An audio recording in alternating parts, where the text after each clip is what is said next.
Okay, good evening. It's Peter Buick here. Welcome to another exciting edition of SaaS Friday, which is such a hard thing to say.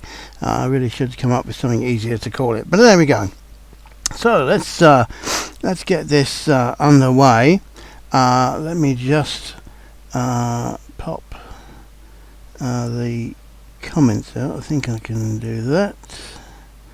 Pop out the chat, there we go. Let's stick that over there. Right, so I should be able to see your questions if you type them into the little chat box near the video. Let me just very slickly change over to the slides. Okay, so let's just do that. There we go, and you can see it, I believe, which is fantastic. At least I think you can. Let me just have one quick look. And maybe it will.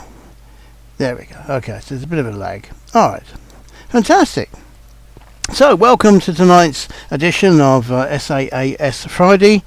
I'm Peter Buick, your host, and this is aimed at SaaS owners, but it also applies to pretty much any business really, particularly what we're going to talk about today. And today is about not becoming extinct. Like a dinosaur. You see, that's the picture of a dinosaur. I hope that wasn't lost on you. Because, you know, SaaSes can go out of business very easily, and that's a bit of an issue. So I'm going to try and do something which isn't natural to me, which is to try and do this in 20 minutes. So yeah, I kind of like talking forever. So I'm going to kind of get to the main point, and we might finish in a strange place, but then we'll pick it up next week. So, yeah, there are basically lots of different phases in the entrepreneur's journey, and as I say, the one we picked today is the extinction phase. So that may not hopefully be where you're at the moment, but that's what we're going to cover, because it's actually more about planning than letting it happen. So, I'm sure you're familiar with the problems, or you've seen other people have the problems where they can burn out. Their dreams, they become too disillusioned in their dreams. It turns into some sort of nightmare because of some sort of reason, or some disaster happens, like they have a security leak, or their infrastructure crashes, or like happened recently, one guy deleted the entire customer database or something for the last 24 hours. But luckily they restored it from the backup or something, but it was a bit embarrassing. So all these things happening, and it doesn't stop or start, I don't know which way to say that now, with getting people to sign up. It's also about keeping them on board, because the great thing about a SaaS model basically is recurring income. But to be a recurring income, obviously they have to stay. So that's a bit of an issue. So what's the difference between a healthy, long-living SaaS and one that goes extinct? Let me just film that out to you. Okay, so you can answer that anytime, even after the web show, even after the live cast, if you like, because I'll still see them coming in and I can still respond. So what do you think the reasons are why SaaSes go extinct, and how can we stop that? So I'm going to suggest something that I'm calling a framework. That's a very posh word for kind of a plan. And we haven't got time to go through all of these details first, but basically we need to have it on a solid footing, which is one of the things we're going to talk about. The product to market fit is one of the biggest problems that most people have. And the other thing we're going to uncover tonight really is that we need solid data, because it's very easy to get data and we can be guided in one direction with that, and it cannot be true. Carving out a space is one we'll do in another show. It's really my process for being successful in any niche, regardless of the odds. I know that sounds very arrogant, but I'll explain that when we get to it. So the first thing we really need to do is just to really, just read or make sure we understand what we mean by what a business is. What is a business? What is a business? Let me farm that out to you. Okay, so let's see, what people think. So is a business, the idea, is it the infrastructure, is it the team, is it your marketing, what kind of thing, is it? Put your answers in there. Let's see what you think. Okay, so I'm just going to wait a second for that to come in because I do have a little bit of a time lag with this. So, as we mentioned last week, we really need to define our 5 W's, which is who, what, why, when, and how. And the W in the how is at the end. I didn't invent that saying, but anyway. And then how do we reach out to our ideal clients? And particularly bear in mind that it can take 7 to 15 touch points. In other words, you have to be in front of them 7 to 15 times before they start to take you seriously and consider signing up, maybe about number 11 or 12 or something. So we can't normally just hit them once and it will happen. And as I said at the beginning, this isn't just a problem for the start. We have this problem because we're a recurring business, recurring model, that we have to keep the customers. And again, we may need multiple touch points to remind them of the value that we're offering. And then the big thing, which I think will be one of the big takeaways for tonight, already 6 minutes in, so I really got to get on with it, is knowing what our audience want to hear, or what they need to hear. Because that's the big thing. It doesn't matter what you think, or what I think, or what your friend thinks. It's what the customers think and what they need to hear to keep them going, to remove their roadblocks, and hence to get value out of your service. Because if there's something stopping them doing what they need to do, then they're not going to get the value out of your SaaS to do that, and that's a big problem. So we have to make sure that we know what our clients' objections are, so that we can deal with them and help them with that kind of thing. So there we go. Actually, I think I've missed one here. So what is a business? And the bottom line, the number one, inexcusable, you can't argue with it, is it's about paying clients. Okay, it's very simple. I know that seems ridiculously simple, but it's amazing how many people don't understand that. It's not how many clients you've signed up for a demo. It's not how many people follow you or know your name. It's literally how many people give you money for your recurring SaaS model.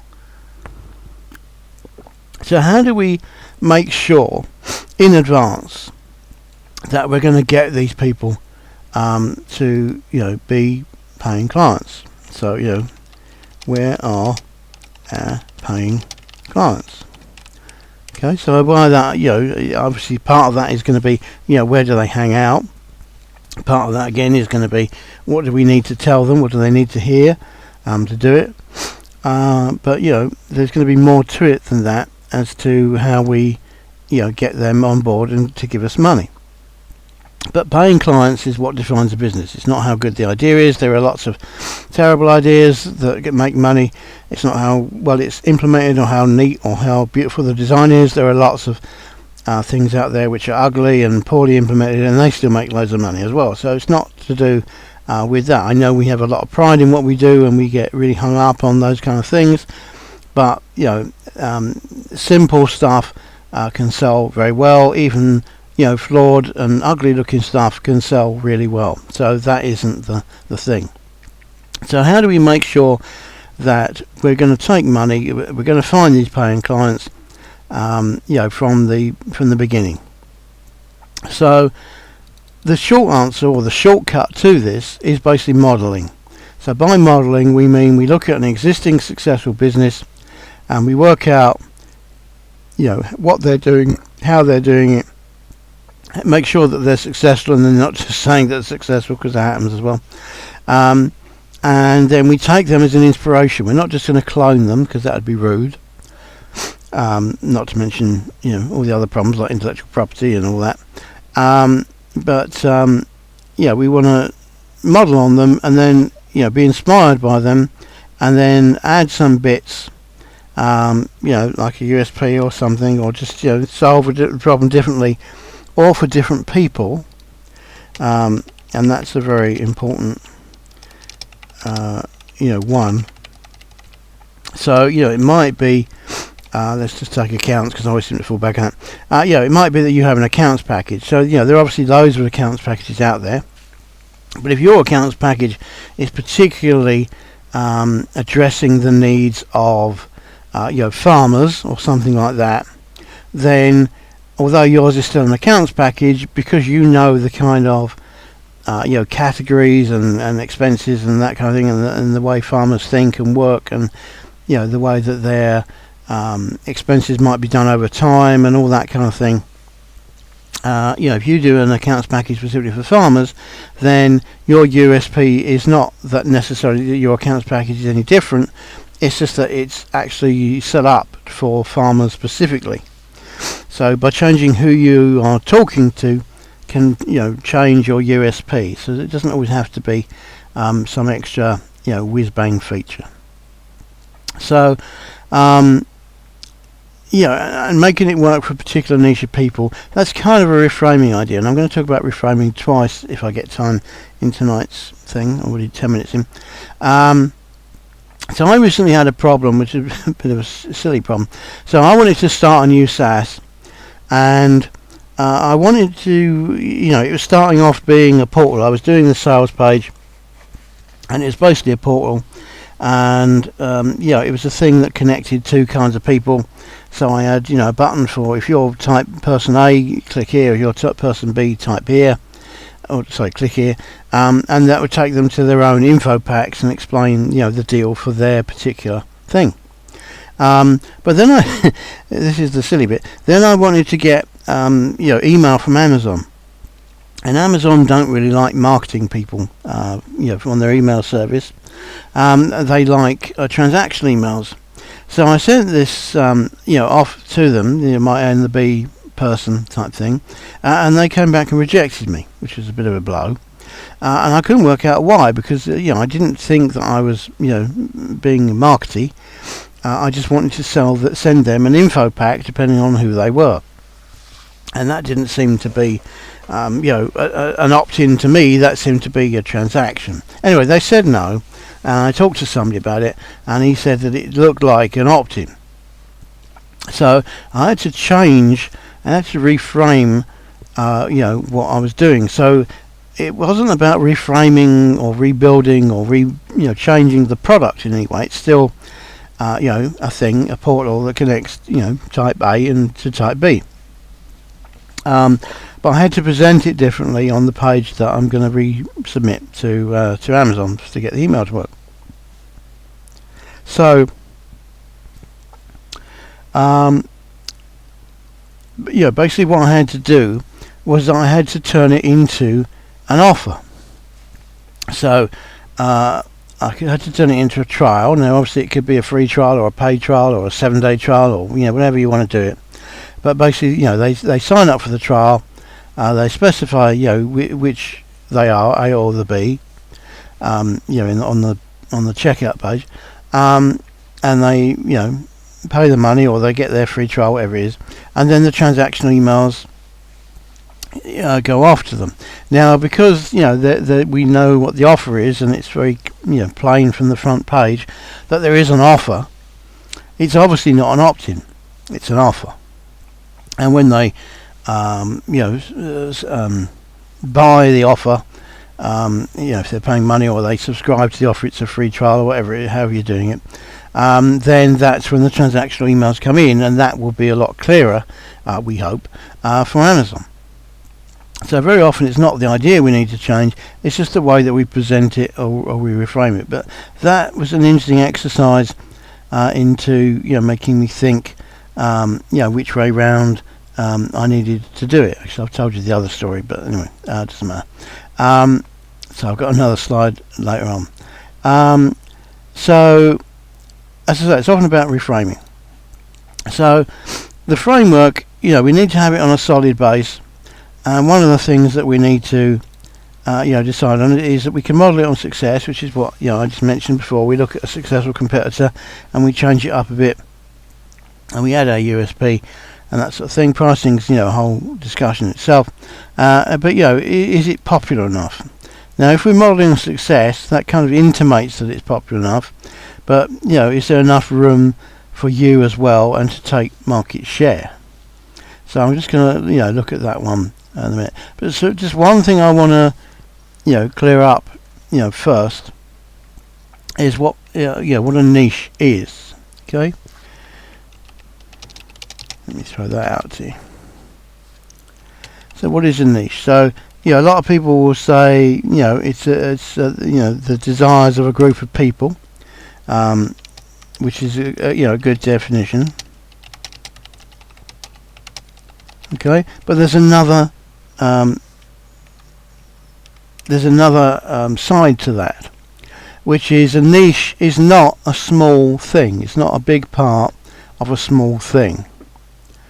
Okay, because that still only gives you a small market, and usually the problem with taking market share from anything, from any market, is there's a limit, physical limit on the number of the percentage of people you can convert to your platform or your offer. So if we've got a small market and we've got this physical limitation of how many people we can convert, the size of our business is going to be very limited. So if the niche you pick is like 1 million people, and we can get 1% of those people, then we're still only looking at 10,000 people, which may sound few, but again they're not all going to sign up at once. That might be over a long time, and there is a market size limit there as to what we can do. But mainly my point is that the effort and the energy that it will take to get 1% of that 1 million people will be a lot. It'll be a lot because it's a small market. The competitors are there. The people are as responsive as they are, and there's only physically one of you, and you can only run so many ads in so many places at so many times. There's going to be a practical limit on what you can do. Now if we take a bigger market, a broad market, a big demand thing, maybe where there's 100 million people in it, and we can find a subset of needs in that niche, then our chances of converting the 1% of them is actually easier than in the small market, because we've got more possibilities. There's more people that we can reach and dip into. There'll be more people in that market practically who are ready to take the offer, and again we'll be able to reach a certain number of them a lot easier. So I mean, if you think back in say a magazine advertising, if you advertise a half-page advert in a magazine with a readership of 2,000, then that's all your ad budget has gone into that one thing, and it doesn't matter if it's about the money so much, but there's only 2,000 people who can even potentially see your advert. Now if you put the same advert half page in a magazine that gets 100,000 readers, then ignore the money for the moment.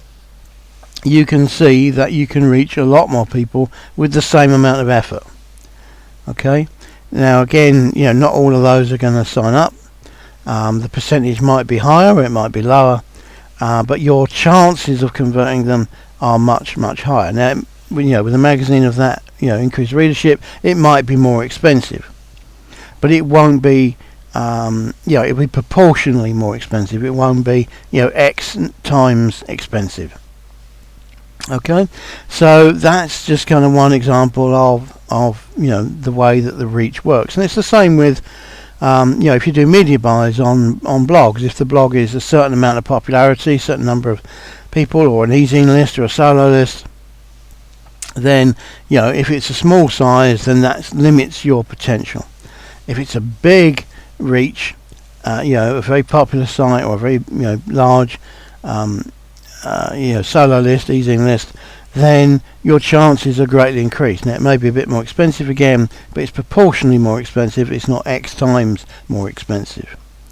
So that's, but basically the reality of why, if we pick a bigger market and a subset of that, and that's our niche, then our chances of succeeding that are much, much greater. Now we're going to run out of time because I'm supposed to end now, but let me just finish this thought. Now the other thing is that people tend to think of a market as though it's a dartboard, a target, and that there are people out here, and then the people they want are here in the middle. It's not normally as convenient as that.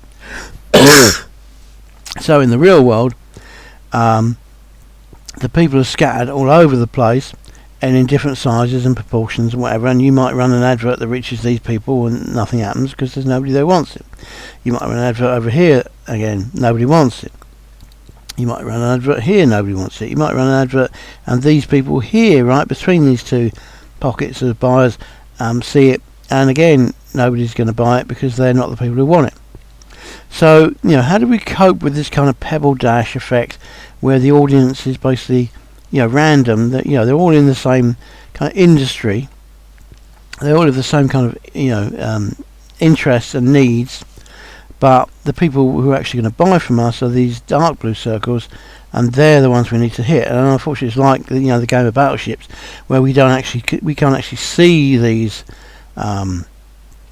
pockets of buyers, and we can't target them in any way. All we know is that they're in this big light blue circle, and we have to hope that we kind of get it. So how do we kind of pebble dash this to get this to work?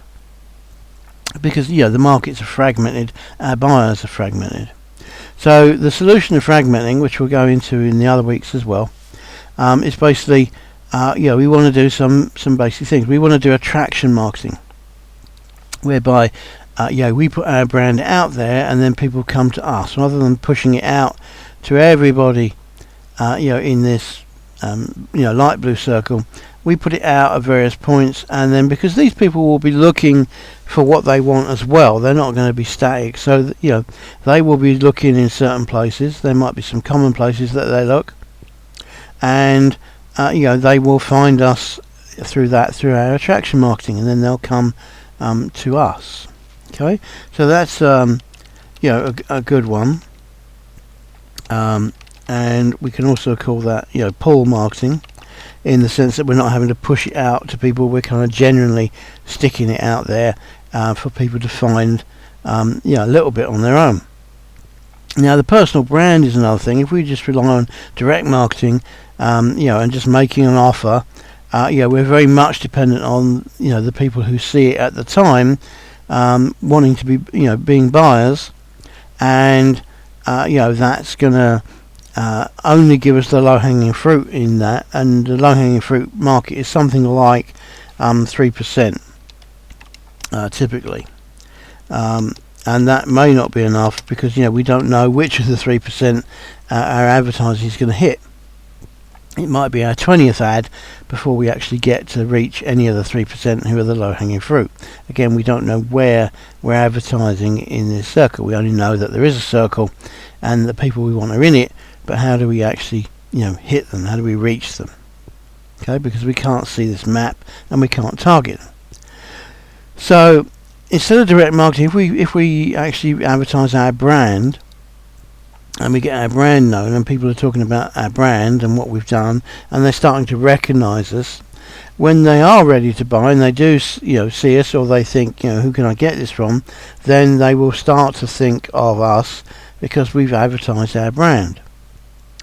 Now there are also places that we can go where they will kind of collect, and particularly we can sign up with partners, JV partners, whatever, and easy owners and that kind of thing, because they've already done the work of finding these people and bringing them into one place. So yes, we have to give them a percentage, but if we want to get fast access to say 20,000 known buyers of a particular industry or topic, then a partner who's already got that list, that's obviously going to save us a lot of time and effort. And also the other great thing about these is normally, or quite often, we don't pay for this up front. We give them a commission, an affiliate commission, when we sell. So if we don't sell, we don't pay them. The more we sell, the more we pay them, but then the money's there to cover that. Now there are also some marketplaces where people will go, to find particular stuff, and for every industry there will be a marketplace somewhere. It may not be that obvious, but there will be a marketplace somewhere where you can have a presence again. And then the other thing that we're going to do, which is really part of our attraction marketing plan, really, is to diversify our reach through the format of assets, and we'll talk about those assets in another show. But basically what I'm saying is that it's very cheap and easy for us to put our assets out there. There are a lot of places that carry these assets are free or very low cost, and that's a great way of us having an effective ad budget and reaching as many people as we can, and again doing this attraction marketing whilst building our personal brand, whilst being in a place where these people kind of collect. Okay, so I really should kind of end about now, but I'm just going to do one more thing. So, and this is about bad data, and I'll just run through this quickly. We'll go through it in more detail another time. So, I thought I just had a whim of an idea that I wanted to look at, SaaS solutions that basically automated the Facebook principle. So, for instance, at the moment there are quite a few messenger bots coming out, and some of the growth hackers are predicting that the message bots will be one of the popular things of the future, and that now's the time to kind of clean up on that. So, the thing is, if you type in messenger bot, that may not be the way everyone else is describing it. So a lot of people might be saying, how do I automate Facebook, or how do I do auto replies, or how do I get message responses, or whatever. And using Facebook's Google suggests, when you type in a name, it gives you the current most popular search phrases that are happening, kind of about now. It's the nearest thing to live demand that we can get, from Google. Sometimes it's a bit questionable. I think they fudge some of the answers, but it gives us, more of a clue than we've got anywhere else. So we can see that in terms of automating Facebook, the more traditional stuff like, liking, posting content, automating adverts, that sort of thing is coming up, but we do actually have messenger responses in there, so that's starting to look hopeful, and we can see that it is one of the things, and that's how Google are classifying it. But is that the way the market is classifying it? I can't remember what I looked at, but something suggested to me that they weren't using this technical term, because it's just, that's a kind of a geek term, and they were saying things like auto reply. So that was starting to be a lot more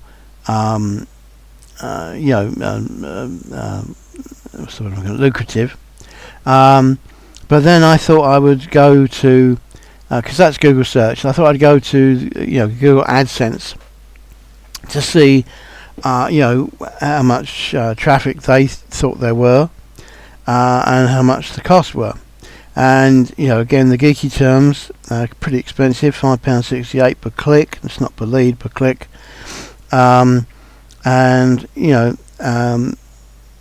That particular term there, the geeky term, very low demand, very low number of searches. Now at the moment they're all low competition, so that's encouraging, but the prices are very high, so that doesn't correlate with the low competition. But anyway, what is the demand here? And you can see again, these are only 100 searches per month, which over several merchants is not going to be anything, and even 1,000 a month isn't very good. So this isn't looking very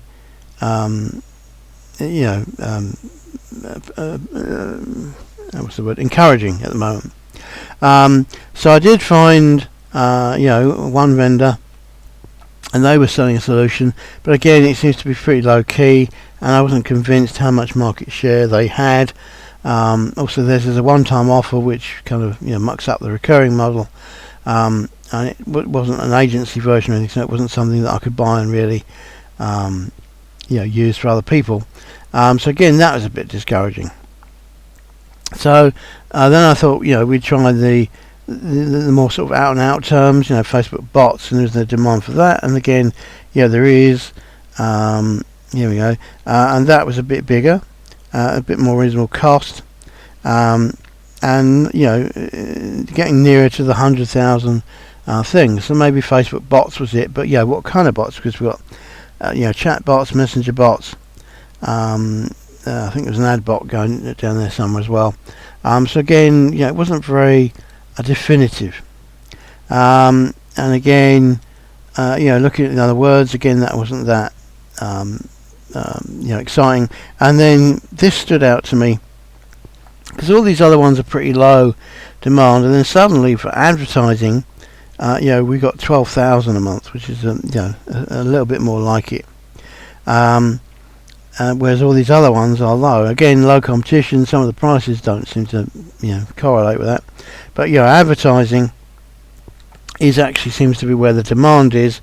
And again, that's an interesting kind of thing, because remember what I said to you before about reframing.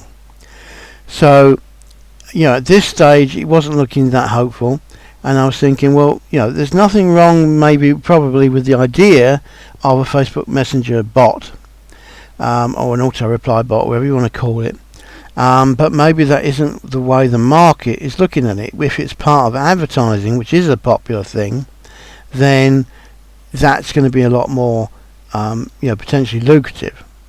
Okay, so then I want you to try and confirm any of that really. So then I went to Google Trends. Now we can see that Facebook itself, which is the red line here, is way more popular, like 75 times more popular than any of the other terms. You can also see that it's dropping off, which is kind of interesting. But with that on the map, we can't even see what the trends of these other things are, so I had to take that off.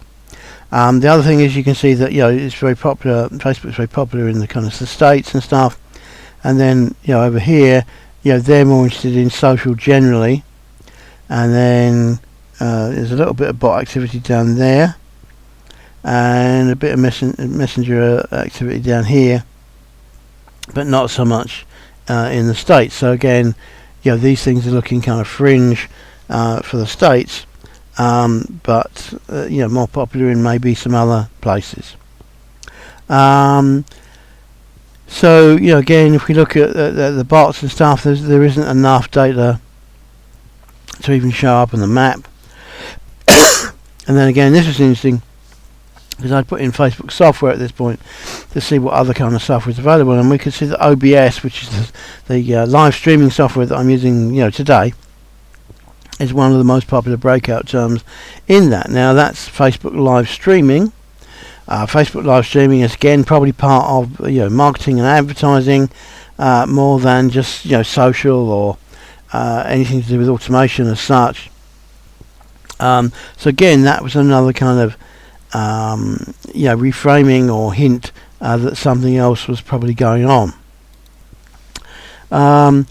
So live streaming looked popular, and that was good, but this is where the bad data comes in, because it seems like it was great and popular, and that's something that businesses wanted to do. But when I looked at the actual breakout terms, I could see that what was popular was actually not the business-to-business end, it's the consumer end, and it's basically people who want to watch sport and TV. So obviously things like cricket and football and whatever else is on at the moment. People are watching news. People are watching the live streams for that. That's what they're putting in to Google. You see, the problem with Google is it's a consumer platform, and it's telling us what people are looking for, not necessarily what businesses are looking for. So, although this is a good indication that streaming generally is good, and if you were selling to businesses in the sports or TV world, this would be a good thing to do, because obviously there's a consumer demand for it. This isn't actually telling us what the consumer demand is. Okay, so it's bad data. I shouldn't get fake data, I click bad data. There we go. And again, we might need to reframe what we're thinking. I won't tell that story right now. So how do we get around this? How do we make sure that we're not using bad data from Google, because everything they do is basically based on either advertising or on consumer reaction, and that's not necessarily what the market demand is and what's selling it. So I put in I can't remember which term I put in now. Thinking it's Facebook bots, and I did find a small amount, and there's searches for it, and there's a budget for it. And interesting that Messenger was spelt wrong, and that was one of their terms, although there's no traffic to support it. And we could see that some stuff was going on. Again, advertising raised its head in that it was way more stuff going on for advertising than for bots. So one of the things it did for the bots was it gave me 3 potential competitors who I wasn't sure of when I started out, I thought, and I could follow through on them to see what's going on. Now these people are actually doing their bots in terms of the global aspect of Facebook marketing and Facebook advertising, so that's how they're accessing the market.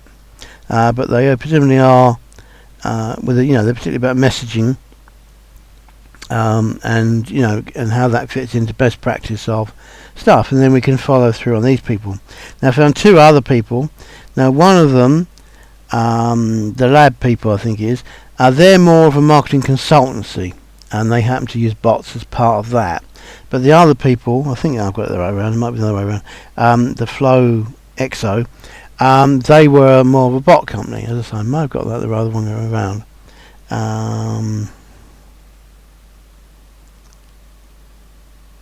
I think that's right. No, I've got it wrong way around. So I've got it right around. So the lab people are the consultancy, as I said, and they're looking in the whole of the thing.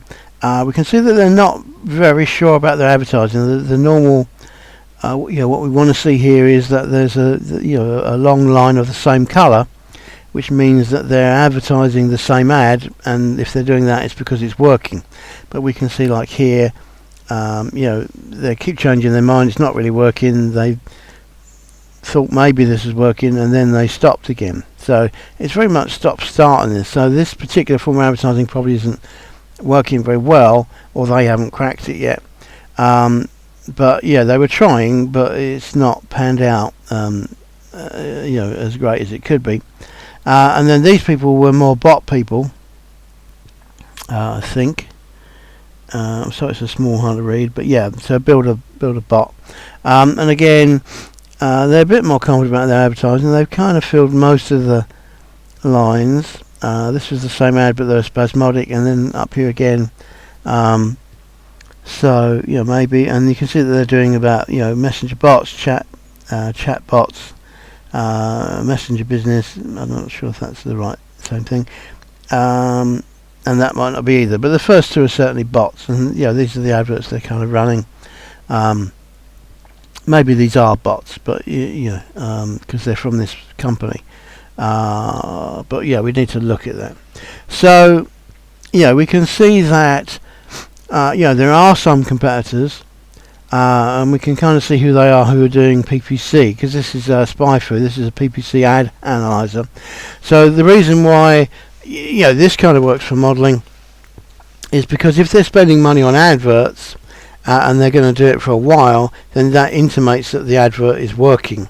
And that must mean that they're getting more money in than they're spending on ads, unless they're crazy. And there are some crazy people out there who don't know what they're doing and will spend more money than they've got.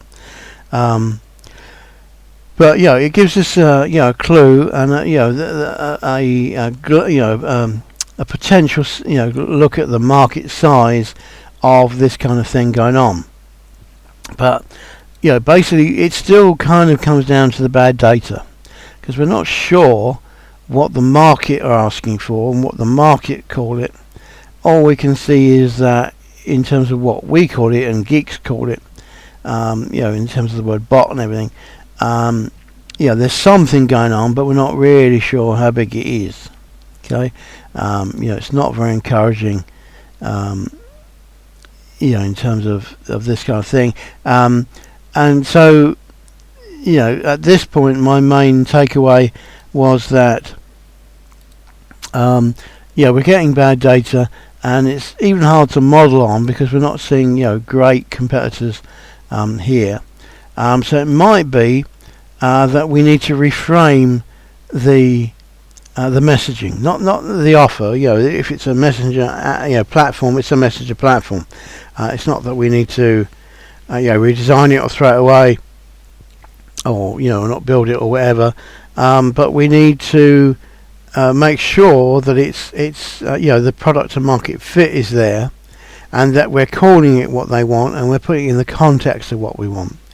Now, what my takeaway from this little bit of research I did today is that we know that Facebook's very popular, although it's diminishing. We know that advertising is very popular, and we know that advertising is a part of marketing, and that anything to do with marketing reach is going to be kind of fall under that advertising umbrella. And we know that that's what businesses do. We're not looking at consumer appeal product or trend here. So, as I say, it might not be that the product's a bad idea or that the offer's a bad idea. It might be just that we need to reframe the offer and present this messenger platform as part of an advertising solution, a bit like the marketing consultants were doing, whichever one it was of these people.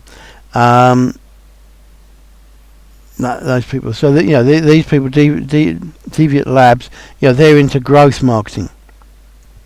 So, they're presenting their bots as part of growth marketing, and that's a kind of a clue. Although again, it doesn't look very, fantastic here. So we're still really looking for more proof, and more people to model our idea on. So we've just really scratched the surface.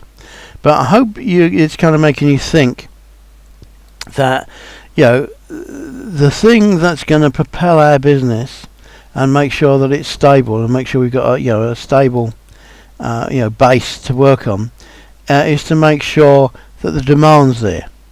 And I've shown you the various tools like Google Search and Google Adsense, which are supposed to help us check the demand and everything. And it can be that it's not true. And even when we looked at Google Trends, or even with the live streaming clue, it wasn't actually about businesses using live streaming. It was about consumers using live streaming. So as I say, that's kind of bad data because we're getting the wrong impression of what's going on. Unless our niche for our messenger happens to be football or cricket or whatever else it was, or TV, then it doesn't really help us that Google think that there's this big demand. Where's it gone?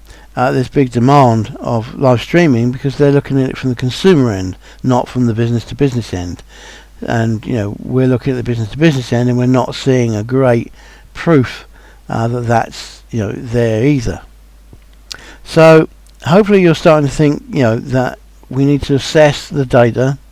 And it could be that we can't really rely on it, and we have to do our own, pre-launch or marketing tests, or even make up a little MVP, minimum viable product, to actually test, what's going on. It could be that we just affiliate someone else's just to see what the demand is, but we need to find, more competitors that we can model on, that we can see that they are actually successful, and we need to see, the other ways that we can reach the market and the audience by putting it in their terms.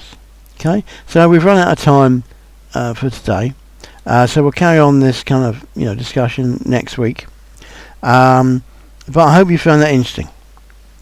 So if you do, please comment if you found it interesting, and as I say, next time we'll cover more of it. So I'm double over the time that I wanted to do. I'm sorry about that, but I think it was worth covering. So I'll see you next time. Bye for now.